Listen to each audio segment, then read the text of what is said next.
दोस्तों, आज हम बात करेंगे उस इंसान की जिसने दुनिया को इल्म का नूर दिया, लेकिन जिंदगी के आखिर में क्या बचा, क्या खोया, क्या सीखा।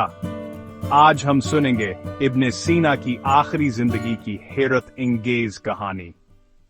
इब्ने सीना, जिसने हजारों बीमारों का इलाज किया, खुद अपनी आखिरी उम्र में एक लंबी बीमारी का शिकार हुए, मगर कभी शकवा नहीं किया, बल्कि कहा यह बीमारी भी एक सबक है। वो जानते थे जिस्म फना हो जाएगा, लेकिन इल्म और रूह बाकी रहेंगे।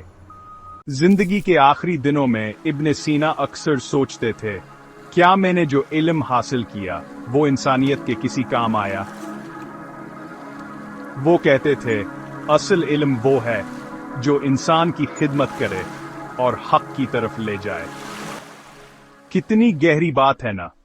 इब्ने सीना ने अपनी आखिरी नसीहत में कहा, दुनिया का इल्म हासिल करो, मगर रूह का इल्म कभी ना भूलो।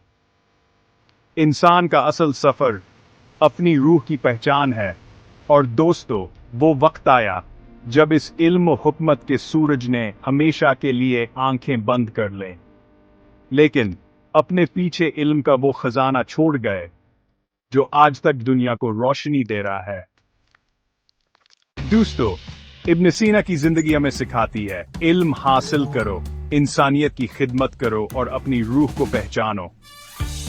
अगर आप चाहते हैं इब्ने सीना पर मजीद वीडियोस, तो कमेंट करें, हाँ जरूर। और अगर अभी तक आपने हमारा चैनल आवर स्वात सब्सक्राइब नहीं किया, तो अभी करें। यहां आपको मिलेंगी तारीख, इल्म और हिकमत की खास बातें। अगली किस्त में मिलेंगे एक नए तारीखी सफर के साथ। तब तक अल्लाह हाफिज।